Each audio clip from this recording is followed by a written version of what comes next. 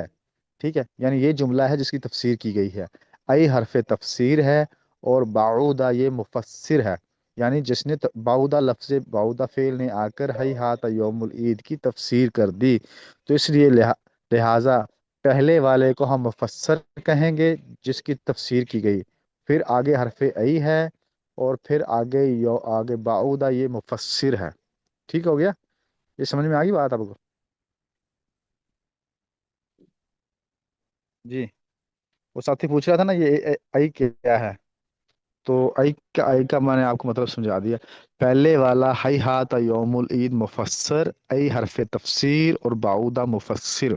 یہ اصل میں بات تو بڑی کتابوں کی تھی، لیکن میں نے کہا چلو یہ سمجھا دوں آپ کو تاکہ وہ ای کے بارے میں پریشان نہ رہے ساتھی. ای کہتے ہیں حرف تفسیر کو.